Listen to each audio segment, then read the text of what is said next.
Buenas tardes. Hoy vamos a hablar de una estrategia que es activación conductual.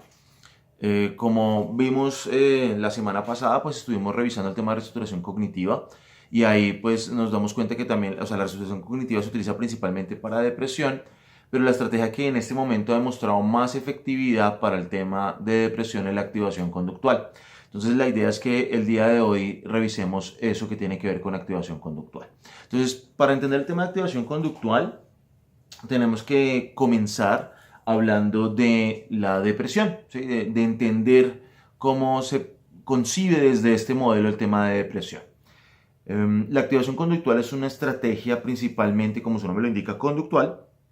Por eso la depresión se entiende desde una perspectiva mucho más conductual, donde vamos a entender que básicamente, a ver, originalmente es Skinner el que comienza a plantear un entendimiento de esta estrategia, en tanto que, pues no, Skinner plantea un entendimiento de la depresión, de este diagnóstico, en tanto que él lo plantea como una reducción de la tasa de respuesta de un ser vivo. Es decir, lo que él planteaba es que si un ser vivo, un ser humano o cualquier mamífero disminuía la cantidad de respuestas que tenía, la cantidad de conductas, eso generaba que eso es un indicio de que ese ser vivo estuviera deprimido. Entonces, en este caso vamos a entender exactamente lo mismo. Se entiende la depresión como una disminución inicial de la tasa de respuesta del individuo. Eso implica que al principio, ¿cierto? En los 60, 70 se entendía como que la depresión era eso, que una persona que disminuía la cantidad de conductas que tenía.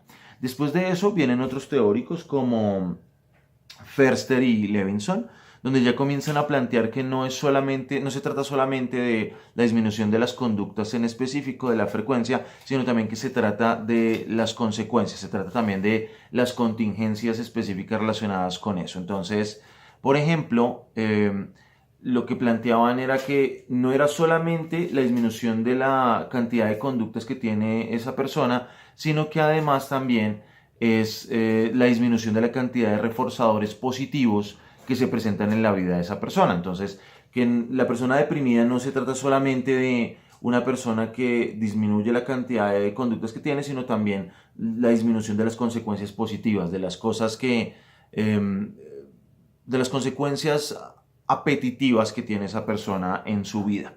Y finalmente ya lo que hacen es que van creciendo, aumentando, digamos, como en el tema de las teorías. Entonces lo primero es Skinner, que dice que la disminución de conductas. Lo segundo ya tiene que ver con el tema de la cantidad de reforzadores positivos. Y finalmente comienzan a hablar que no es solamente la cantidad, sino también la contingencia de esos reforzadores positivos. A lo que se refiere esto es que los reforzadores positivos no solamente son menos contingentes por la cantidad, sino también por el tema del tiempo, que son más largos. Eso quiere decir que desde la conducta hasta eventualmente obtener la consecuencia se disminuye mucho más. Es decir, se disminuye esa relación entre la consecuencia y la conducta, va a tener mucho más tiempo de diferencia y va a hacer que no sea contingente. Y lo otro tiene que ver entonces también con las estrategias de evitación, ¿sí? Con el tema del refuerzo negativo. Entonces, finalmente, la teoría moderna de aprendizaje en términos de depresión lo que plantea es que se disminuye la frecuencia de las conductas en general, que además de eso se disminuye la cantidad de reforzadores positivos, que además de eso esos reforzadores positivos disminuyen su contingencia o no son tan contingentes como estaban antes, y finalmente que se van a aumentar las conductas de evitación, que va a haber un montón de refuerzo negativo, que la persona deprimida se va a quedar durmiendo en su casa, que la persona deprimida va a escoger hacer un montón de cosas para evitar sentir el malestar o sentir la depresión. Entonces, esas cuatro características es como vamos a entender en este momento la teoría de aprendizaje sobre el tema de activación conductual y sobre el tema de por qué se genera y se mantiene la depresión. Entonces ya desde ahí yo espero que ustedes comiencen a sospechar cómo funciona este tratamiento. La razón por la que funciona este tratamiento, guiño, guiño, ¿cierto? Pues la razón por la que funciona son dos cosas principalmente. Lo primero es el aumento del refuerzo positivo, es decir, vamos a aumentar la cantidad de reforzadores positivos, vamos a aumentar la cantidad de actividades placenteras, vamos a aumentar la contingencia de esas actividades placenteras. Y lo segundo es que vamos a tener una disminución en los reforzadores negativos, una disminución en las estrategias de evitación, o lo que es lo mismo, un aumento en las actividades de áreas de ajuste o un aumento en las actividades de áreas de dominio. Entonces, ¿cuáles son los dos factores? Por un lado tenemos el aumento de reforzadores positivos y por otro lado tenemos el aumento de actividades de dominio o lo que es lo mismo, la disminución de conductas evitativas o la disminución de reforzadores negativos. Esas dos estrategias son exactamente lo mismo y por esos dos motivos es que se mantiene, por esos dos motivos es que funciona la terapia en particular, porque vamos a atacar esos dos factores de mantenimiento de la depresión. Entonces, básicamente lo que nos estamos encontrando es que en la medida que atacamos esos dos factores es que se va a generar el cambio aquí en el tema de depresión. Eventualmente Carl Lejuez, quien es el que se inventa esta terapia, es quien comienza a refinar esto y comienza a demostrar que esto tiene bastante evidencia. En su momento se hizo un estudio donde se comparó la reestructuración cognitiva junto con la activación conductual y además de eso se comparó también separados y también se comparó con algunos fármacos y se encontró que la activación conductual era igual de potente que algunos fármacos y también que era igual o más potente que la reestructuración cognitiva sola. Ahora, además de eso, también se encontró que la suma de ambas, de la reestructuración y de la activación, no generaba más efecto, que de hecho tenía el mismo efecto que hacer la activación conductual sola. Entonces, la recomendación, por lo menos hasta el momento, para hablar de depresión y para hacer intervención de depresión es la activación conductual. Esa es la más potente y la más efectiva en este momento. Listo, pues básicamente estamos hablando de reforzando un poco lo que les estaba mencionando de cómo se entiende la depresión. Entonces se entiende la depresión desde un modelo contextual. ¿Qué quiere decir un modelo contextual? Quiere decir que pues, la persona está respondiendo a consecuencias de su ambiente, que era lo que les estaba hablando de reforzadores positivos y reforzadores negativos, y que obviamente dependiendo de ese contexto depende también la respuesta de esa persona. Pero tengan en cuenta que, como les expliqué en algún momento en la clase de formulación, que sea algo reforzante o sea castigante depende del contexto de la persona. ¿Eso qué quiere decir? Que nada es inherentemente reforzante o castigante, que depende del contexto de cada persona y depende de la individualidad de cada persona si algo va a ser reforzante o algo va a ser castigante. Entonces, básicamente vamos a evaluar con una persona con activación conductual, vamos a evaluar qué cosas pueden ser reforzantes, qué cosas pueden ser castigantes. Eso va a ir dependiendo de cada persona. Por eso es que estamos entendiendo esto como un modelo contextual. Obviamente, pues, ¿cuál es la estrategia principal para evaluar si una respuesta, una conducta es refuerzo negativo, refuerzo positivo o es castigante o no? Pues obviamente es el análisis conductual, que eso es algo que desde siempre hemos estado hablando y que sabemos que es algo que es la piedra angular de cualquier tratamiento cognitivo-conductual y aquí no es la excepción. En la activación conductual, hacer un buen análisis funcional es lo que nos va a diferenciar entre hacer una buena intervención o no hacer una buena intervención. Entonces, por favor, ténganlo muy presente porque es algo absolutamente clave a la hora de implementar esta terapia. Además de eso, pues obviamente aquí nos vamos a encontrar que algunos problemas secundarios o que denominan, digamos, como temas relacionados con el tema del pensamiento, ¿sí? Recuerden que aquí la activación conductual no funciona. A ver, no es que la persona, funciona al revés, no es que la persona se sienta mejor y en la medida que se sienta mejor va a actuar distinto, sino va a funcionar al revés. En la medida que la persona actúa distinto, se va a comenzar a sentir mejor. Entonces, por eso es que estamos diciendo que funciona al revés. Es que vamos a cambiar primero la conducta y después de cambiar la conducta es que se va a pasar directamente al cambio en el estado del ánimo, ¿sí? Entonces, por eso es que estoy mencionando que funciona al revés.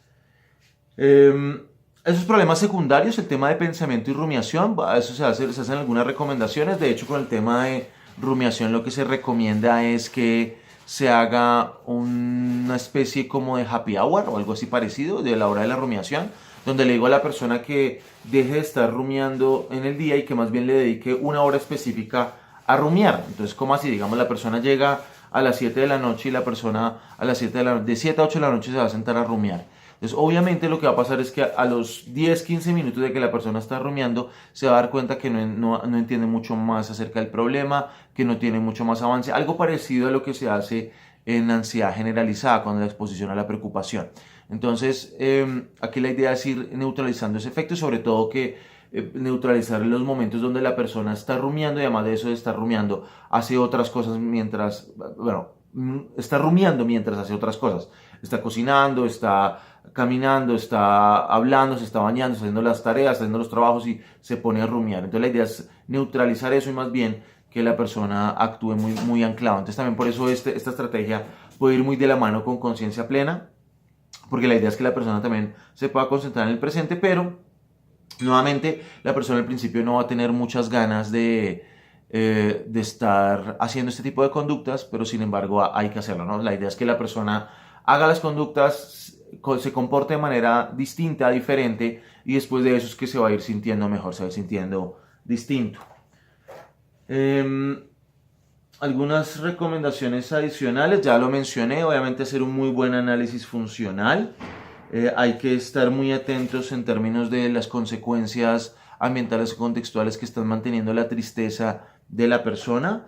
Además de eso, pues la idea es que se tenga un modelo de aceptación y cambio, donde pues básicamente la persona pueda aceptar que tenga un estado de ánimo negativo, que es normal que tenga un estado de ánimo negativo, pero que la única manera que va a hacer para cambiar eso es haciendo algo distinto, es cambiando su conducta. Esa es la única estrategia, la única manera en la que realmente la persona puede cambiar lo que está sintiendo. También se habla, por supuesto, este tema de evitación. Yo les había dicho entonces que la activación conductual funciona por dos razones: aumento de refuerzo positivo, disminución de refuerzo negativo. Entonces, por lo tanto, hay que contarle a la persona y hay que explicarle lo que significa la evitación, ¿sí? Hay que no solamente tratar de que usted lo entienda como terapeuta, sino también explicarle a la persona cómo quedarse durmiendo y quedarse muy quietos puede generar también tristeza y depresión, ¿no? Pues obviamente en estas épocas y teniendo en cuenta todo lo que ha pasado con esta cuarentena, tiene sentido que muchos de nosotros y muchos de nuestros consultantes terminen deprimidos por ese mismo aislamiento, porque estando en la casa tienen poca actividad, porque están muy aislados, por ese tipo de cosas hace que se genere fácilmente depresión. Por eso es que se recomienda también que ustedes les expliquen a sus consultantes que en qué consiste la evitación y cómo la evitación sobre todo puede mantener el problema que tenemos en este momento, que es de depresión. Bueno, se reconoce que los pensamientos tienen una influencia, que es lo que estaba hablando el tema ahorita, la rumiación y demás, pero no es el centro de la terapia. Sabemos que cuando en terapias de reestructuración cognitiva, ahí es el centro, la parte de la cognición, aquí no. Aquí se reconoce que el pensamiento puede tener una influencia, pero pues realmente se omite un poco. Realmente vamos a ser unos terapeutas mucho más directivos y mucho más enfocados en conductas específicas más que en el tema de pensamiento, ¿no? Se entiende que la cognición tiene una influencia, pero no necesariamente la causa. Lo que se entiende como la causa de la tristeza y la depresión en este modelo es la evitación, ¿cierto? Y es la ausencia de reforzadores positivos. Obviamente algunas claves, que ya mencioné algunas, y es que la clave para cambiar lo que se siente es cambiar lo que se hace, ¿sí? Tener estrategias de adaptación, que yo me pueda adaptar al tema del contexto, que hay que entender nuevamente muy bien el contexto del paciente. Para esto aplicamos análisis funcional, que hay que estructurar y programar las tareas con el paciente. Si estamos planteando que la razón por la cual funciona esta terapia es porque yo cambio lo que hago para después cambiar lo que siento, eso implica que tenemos que tener muy bien organizados y tenemos que tener muy bien planeadas las actividades que vaya a ser el paciente. Es decir, si el paciente dice que, no, el paciente les va a decir, no dice no, les va a decir que no tiene muchas ganas de hacer nada, que no tiene mucha disposición para, no sé, irse a algún lugar, o no tiene mucha disposición para salir a la calle, no tiene mucha disposición para ponerse a hacer ejercicio. La idea es que a pesar, el criterio no es la disposición del paciente, sino el criterio es, digamos, el posible refuerzo positivo que pueda tener esas actividades y que también esté relacionado con sus actividades de dominio. Entonces, ¿qué son las actividades de dominio? Las actividades de dominio son las que tienen que ver con las áreas de ajuste, con lo que la persona necesita hacer en su vida cotidiana en términos de trabajo, estudio, la parte de salud, la parte de oficio en la casa, la parte familiar. La idea es que yo voy a plantear cuáles actividades va a hacer la persona en términos de sus áreas de ajuste y sus actividades de dominio, dependiendo de los valores de esa persona. Si la persona considera que es valioso el tema de su familia, entonces vamos a planear, estructurar muchas actividades relacionadas con el tema familiar. Si la persona también, para esa persona es relevante la parte laboral, ya sea por dinero o sea porque le es importante ser exitoso en su parte laboral, entonces vamos a planear también muchas actividades relacionadas con ese tema laboral. Entonces tenemos que estructurar y programar muy bien esas actividades porque esas actividades no pueden depender del estado del ánimo del paciente. Deben solamente depender de los valores, de lo que se tenga planeado para que la persona alcance una vida que para él o para ella tenga sentido. Entonces vamos a tener planeación de actividades placenteras y usted me va a decir, bueno, pero ¿cómo hago para conseguir esas actividades placenteras? A través del análisis funcional, pero no necesariamente el análisis funcional de las cosas actuales.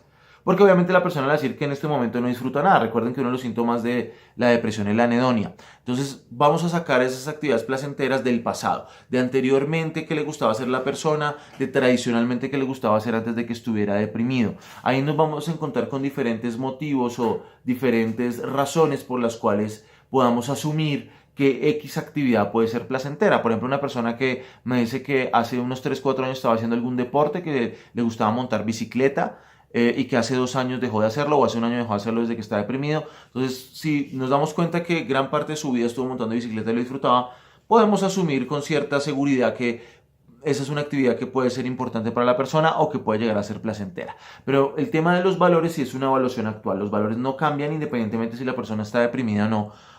Para esa persona lo que es valioso no se va a modificar, va a seguir manteniéndose.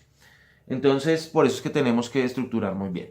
Sin embargo, a pesar de que tenemos que estructurar muy bien, también uno de los errores que cometen los terapeutas novatos en esto es pedir cambio muy rápido o pedir cambios muy grandes, ¿sí? Entonces, llega la persona muy deprimida y usted en la primera semana ya le está diciendo, mire, lo que pasa es que yo necesito que usted esta semana consiga trabajo y además de eso que usted vaya a una universidad y pase la materia y además de eso entonces que hable con su familia y que salga a hacer gimnasio y resulta que la persona lleva 3 días encerrado en la casa. En esos casos, pues obviamente la idea no es proponer un tipo de actividades tan grandes. Vamos a comenzar con algo muy, muy, muy pequeño. Comenzamos con pequeños pasos. ¿Por qué pequeños pasos?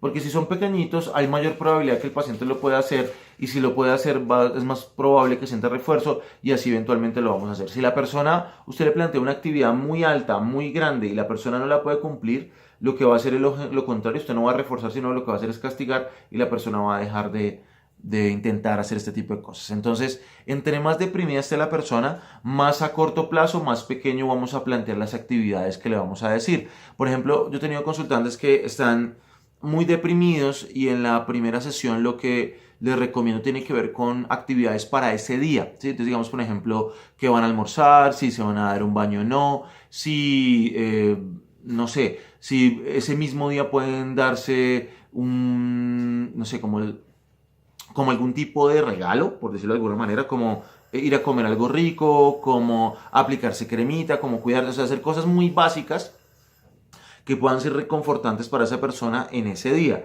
En la medida que esté menos deprimido, ya la planeación puede no solamente ser de un día, sino de varios días o eventualmente hacerlo de una semana. Entonces, la idea es que utilicemos pequeños pasos al principio para promover más refuerzo y así promover conducta. Recuerde que aquí la intención es utilizar el refuerzo para promover conductas adaptativas y que eventualmente la persona salga de la depresión. El terapeuta funciona como un entrenador. Entonces, ¿qué quiere decir eso que el terapeuta funciona como un entrenador? Lo que quiere decir es que el terapeuta no le da, ¿cómo les digo yo? El terapeuta no le dice lo que tiene que hacer. El terapeuta inicialmente le da la posibilidad al paciente de que proponga cosas y si el paciente no puede, ahí yo le hago propuestas.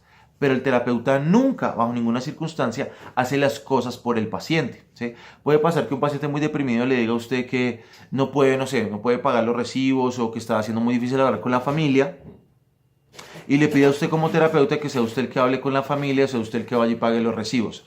En estos casos la idea es que usted funcione como un entrenador, lo mismo, digamos el entrenador en cualquier deporte de alto rendimiento, el entrenador no entra a la cancha a hacer lo que hace el jugador, sino el entrenador se queda al lado dándole energía, dándole mucha fuerza y apoyando a la persona. Aquí pasa exactamente lo mismo. Si usted como entrenador se queda callado y se queda quieto y está absolutamente deprimido y comienza también con el mismo estado de ánimo, pues eventualmente no le va a ayudar a la persona, le va a costar mucho a la persona poderse ajustar. Entonces por eso mismo es muy importante que usted como terapeuta funcione como un entrenador, donde usted le está dando energía, donde le hace comentarios, donde le da recomendaciones y tiene la energía suficiente para apoyar al consultante en esto, ¿no? Vamos a generar solución de problemas porque pues nuevamente es muy usual que cuando usted le plantea algo de esto al consultante, inicialmente el consultante le diga que no quiere, que es muy difícil, que no tiene ganas, que le va a poner peros a cualquier solución que usted le plantee. Usted le dice, bueno, vamos a salir, no sé, a comer algo, vamos a salir no sé, a salir con amigos o hacer alguna cosa y el paciente le dice que no puede, que es muy difícil, que no tiene amigos, que la cosa está muy complicada, que la cosa está muy difícil, entonces en esos casos la recomendación es que usted funcione como un terapeuta que soluciona problemas, un terapeuta que provee soluciones y que provee alguna estrategia adicional al paciente para que efectivamente lo pueda solucionar y lo pueda implementar. Entonces también hay que hacer solución de problemas. Otra recomendación es que le tenemos que decir al paciente que no lo diga, sino que lo haga. Es decir, no lo digas, hazlo. Eso a lo que se refiere es que el paciente, tenemos que promover un espíritu de experimentación, ¿sí? De que el paciente les va a decir es que no quiero, es que va a salir todo mal. Y usted le dice, bueno, y si vamos a la fiesta del viernes y él les va a decir, no, es que es muy feo, es que no quiero, es que es muy harto, es que es muy cansón, etcétera, etcétera. En esos casos la idea es que usted le recomienda al paciente que no lo sugiera ni nada de eso, sino que lo haga. O sea, que se arriesgue a hacerlo, que se arriesgue a experimentarlo, que se arriesgue a realmente hacer lo que usted le está pidiendo y que ya después miran los resultados. Que al principio la cabeza de esta persona le va a decir que va a ser horrible, que no va a funcionar y demás, pero la idea es que la persona lo intente y después de que lo intente, ahí sí corrobore con los resultados del experimento si efectivamente está ocurriendo como él está pensando o está ocurriendo de una manera distinta, ¿no? En eso se parece un poco al tema de exposición que hablamos también anteriormente, y es que hay que mirar las expectativas que tiene la persona y que evaluar esas expectativas frente a ese tema en particular.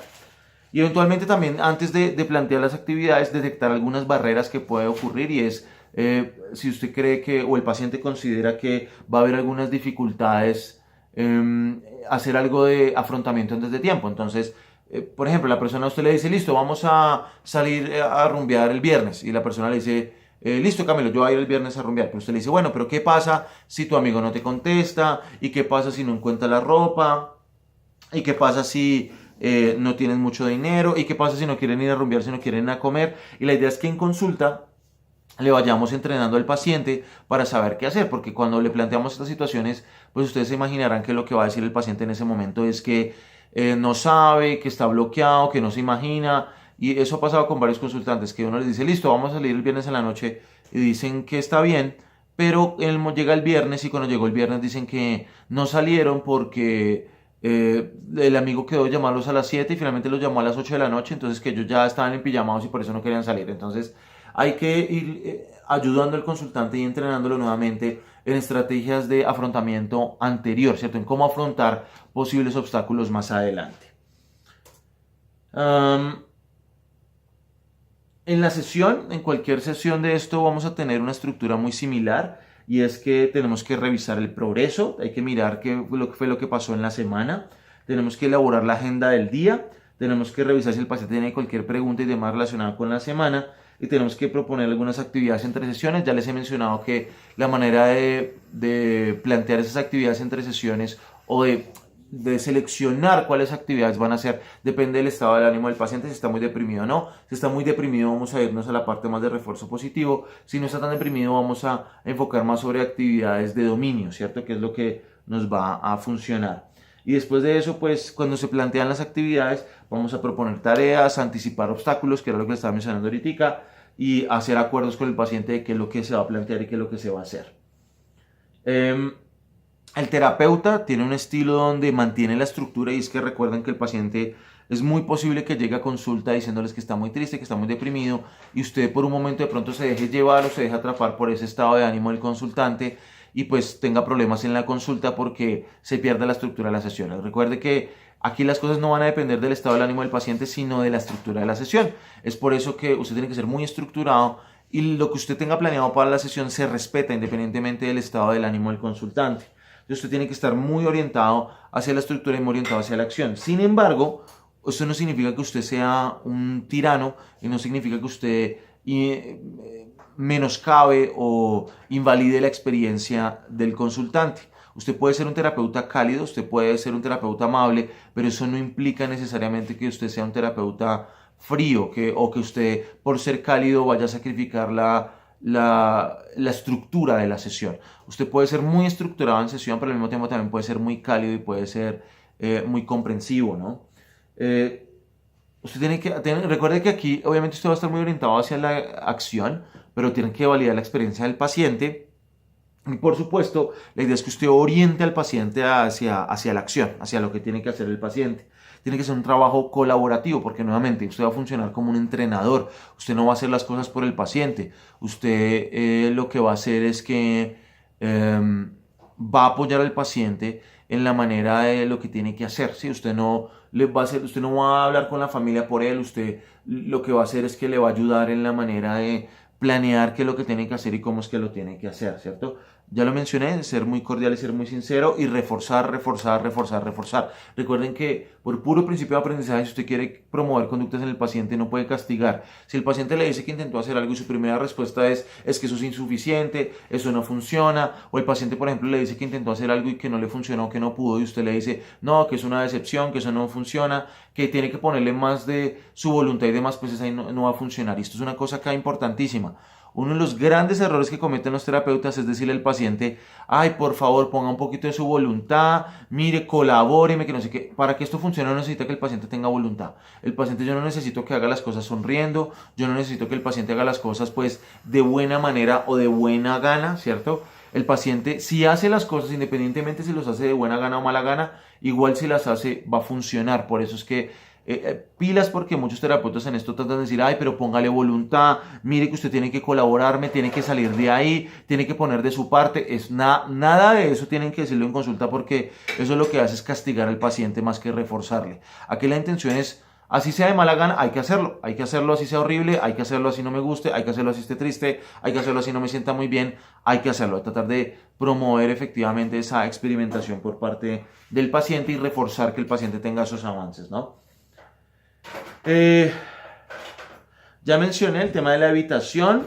Miraremos también el tema de la disrupción de rutinas, y es que obviamente cuando una persona está deprimida va a tratar de cambiar sus rutinas y se van a interrumpir. La idea es que usted monte las rutinas con el paciente, tenga una estructura de ese refuerzo y de las actividades y las cosas que va a planear, y después de eso es que las implemente independientemente del estado del ánimo del paciente. Entonces tengan muy en claro cuáles van a ser las rutinas y cómo va a ser la rutina específicamente con el consultante. Hay un modelo que explica muy bien esto, y es el TRAP, el track y el action. TRAP en inglés es trampa, y pues básicamente la T es de trigger o desencadenante. La R es de response, que en este caso puede ser la tristeza y todo el tema de la respuesta fisiológica y emocional. Y el AP de TRAP, AP, es de avoidance patterns. Entonces básicamente son patrones de evitación. Cuando le decimos al paciente el tema del TRAP, es que vamos a tener el desencadenante, que es el trigger, vamos a tener la respuesta, que es normal, que es la tristeza, ¿cierto? Y después de eso, el avoidance pattern, el patrón de evitación. Y ese patrón de evitación es lo que va a mantener la depresión, va a mantener el problema. Por eso le vamos a decir al paciente que vamos a pasar de un TRAP, vamos a pasar a un track, ¿cierto? Y ese track es TRAC. Entonces la T es la misma que en el TRAP, y es que la T en ambos modelos es trigger, desencadenante. La R es la misma que en el track, que es el tema de la respuesta, ¿cierto? Que usualmente puede ser tristeza y otras cosas. Pero la diferencia va a ser que en TRAP, AP era Avoidance Patterns, y en el caso de TRAC, AC es Alternative Coping, bueno, en español, afrontamiento alternativo. Entonces, ese afrontamiento alternativo es lo que nos va a permitir decirle a la persona que si en vez de hacer el patrón de evitación, lo que vamos a hacer es un patrón de afrontamiento, eso lo que va a hacer es cambiar el estado de ánimo del paciente. Entonces, en la medida que haga ese patrón alternativo, ese afrontamiento alternativo, perdón, ese afrontamiento distinto, ese alternative coping, ese afrontamiento alternativo va a cambiar eventualmente su estado de ánimo y va a cambiar eventualmente también los desencadenantes. Entonces, por eso es que la idea es cambiar de un modelo TRAP a pasarlo a un modelo TRAC, que el paciente haga un afrontamiento alternativo más que el tema de evitación directamente. En el tema de action, la primera palabra es assess o evaluar. La idea es evaluarse o preguntarse más bien a uno mismo si lo que está haciendo tiene que ver con evitación o no, si lo que está pasando, digamos, como que tomarse un momento para observar. Eso es parecido a lo que vimos en Conciencia Plena. La C de action es choose o decidir, y la idea es tratar de tomar la decisión de no continuar evitando, sino hacer algo distinto de ese afrontamiento alternativo. La T en action es try, y es probar, porque obviamente no todo lo que yo voy a hacer va a funcionar, van a haber cosas que funcionen y otras que no, pero la intención es intentar, try. Tratemos de hacer algo distinto, hacer algo diferente, que eso es lo que va a cambiar el estado del ánimo. La I es de integrate, y básicamente es de integrar las nuevas actividades a la cotidianidad, las nuevas actividades al tema de las rutinas. Nuevamente, el mejor ejemplo es la cuarentena que estamos pasando, y es que muchos de ustedes han tenido que integrar nuevas actitudes, nuevos comportamientos, más que actitudes, nuevos comportamientos, nuevas acciones distintas. Entonces, por ejemplo, acostarse más temprano o acostarse un poco más tarde, los horarios de productividad pueden cambiar, la manera como usted vive su cotidianidad, la relación con su familia, la manera como hace trabajo también va a cambiar, ¿no? Pues obviamente esto que está pasando aquí directamente es una de las evidencias de algo que yo tengo que integrar, ¿no? Tengo que, en mi caso en particular, tengo que aprender a integrar lo que está pasando, el hacer las clases de esta manera, sin ustedes, sin los estudiantes, para eventualmente tener una cotidianidad esperable, ¿no? Entonces eso también vamos a, nuevamente, a intentar, y después de eso vamos a integrate lo que estamos aprendiendo. Después de ese integrate, la O de action es observe, y en este caso vamos a observar, pero los resultados. Vamos a observar los resultados del intento, vamos a observar los resultados de esa integración, vamos a ir monitoreando cómo va funcionando. Y por último, la N es never give up, o nunca abandonar. ¿Sí? Básicamente lo que quiere decir eso es que tenemos que seguir adelante a pesar del malestar o de la incomodidad. La idea es que la persona siga intentándolo, que la persona en un momento puede tener la sensación de que las cosas no funcionan muy bien, de que pronto vuelve la tristeza. La idea es seguirlo intentando y seguir adelante. Por eso es muy relevante este tema. ¿Qué les recomiendo adicional? Pues obviamente no se olviden que cuando van a implementar esta estrategia, estar monitoreando constantemente la actividad del paciente, ya sea a través de medios tecnológicos como el tema de WhatsApp y demás, o registros semanales, si se están viendo semanalmente con el consultante. Tengo que hacer un registro, esos registros que ustedes aprendieron en medición, donde yo voy a hacer, por ejemplo, el tema de la conducta, y entonces yo puedo hacer como actividades placenteras, actividades de dominio, monto el horario, monto todo y miro qué tanto porcentaje cumplió la persona o no, monitoreo el estado del ánimo de 0 a 8, qué tanto malestar tiene, qué tan triste está. Eso es de hecho muy parecido a las unidades subjetivas de malestar que vimos en exposición. Entonces vamos a utilizar lo mismo para el tema de depresión o tristeza. Y también vamos a utilizar una de 0 a 8, pero para tranquilidad o placer, para disfrute. Que la persona nos refiere, de hecho no, tranquilidad no, porque tranquilidad en ambas escalas sería un 0. Más bien es para placer. De 0 a 8, que tanto la persona reporta que disfruta una actividad o que disfruta que está haciendo algo en particular. Nuevamente, siempre estén monitoreando qué actividades son de dominio y qué actividades son de placer. Pilas, porque el paciente también deprimido va a tender a desbalancearse y a hacer en exceso una de las dos. Solamente quedándome con el tema placentero no va a funcionar, porque la persona tiene que seguir funcionando en su vida cotidiana, pero quedarme también solamente con las actividades de dominio tampoco va a funcionar, porque la persona no se puede quedar solamente haciendo actividades de sus áreas de ajuste, y de hecho muchas de esas actividades de áreas de ajuste no son muy placenteras. Entonces puede volver otra vez la depresión. La idea es que sea un balance entre actividades placenteras y actividades de dominio directamente. ¿Qué otras recomendaciones les doy? Ya, como les dije, pues obviamente hacemos tareas graduales, planteamos en las sesiones las tareas de manera verbal y nos imaginamos obstáculos cómo los puede afrontar antes de tiempo. Mencionar el tema de la función de la evitación, que la persona lo intente. Bueno, todo el modelo también de action y de trap y de track. Entonces, para que lo tengan muy atentos. Y nuevamente, lo que les mencioné, esto puede ir muy de la mano con conciencia plena, para que la persona se pueda anclar a la actividad placentera que está haciendo y no es que se vaya para otro lado, ¿no? Entonces, son temas ahí que van a ser importantes. Algunas recomendaciones adicionales, por ejemplo, en temas de manuales y protocolos tenemos el Brief Behavioral Activation Treatment for Depression, que es el que hizo Lejuez, que es de hecho está en español, aunque bueno, les dije el título en inglés, pero está en español, que es el protocolo de activación conductual breve, y es el que también tiene una muy buena evidencia. Tenemos protocolos de activación conductual en grupo, y también tenemos de hecho un libro de Paula Quintero, que es una terapeuta argentina, y ella publicó un libro de activación conductual muy bueno, y estuvo trabajando directamente también con Lejuez, y está muy funcional y realmente muy barato si les interesa. Yo creo que sí, eso sería principalmente. Entonces, para ir cerrando, nos encontramos entonces que esta estrategia, la razón por la que funciona es por el aumento de refuerzo positivo, ¿cierto? Y la disminución de refuerzo negativo, o lo que es lo mismo, el aumento de las actividades de dominio. Ahí pues, estas dos son exactamente iguales, es la misma cosa. O sea, la persona que hace actividades para sus áreas de ajuste de actividades de dominio, en otras palabras, pues está dejando de evitar. Entonces, por eso es que es lo mismo. Pero se necesitan ambas. Y cuando les pregunten el parcial, por favor, pongan ambas. Si me pone solo una, no va a funcionar esto.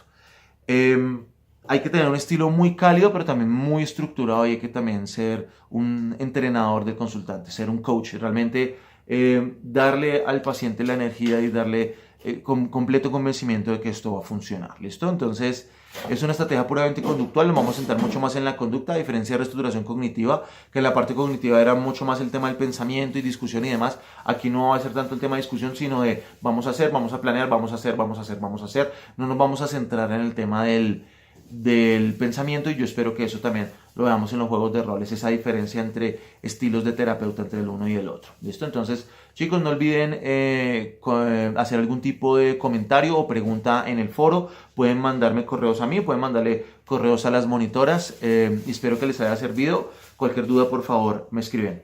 Chao, que estén bien.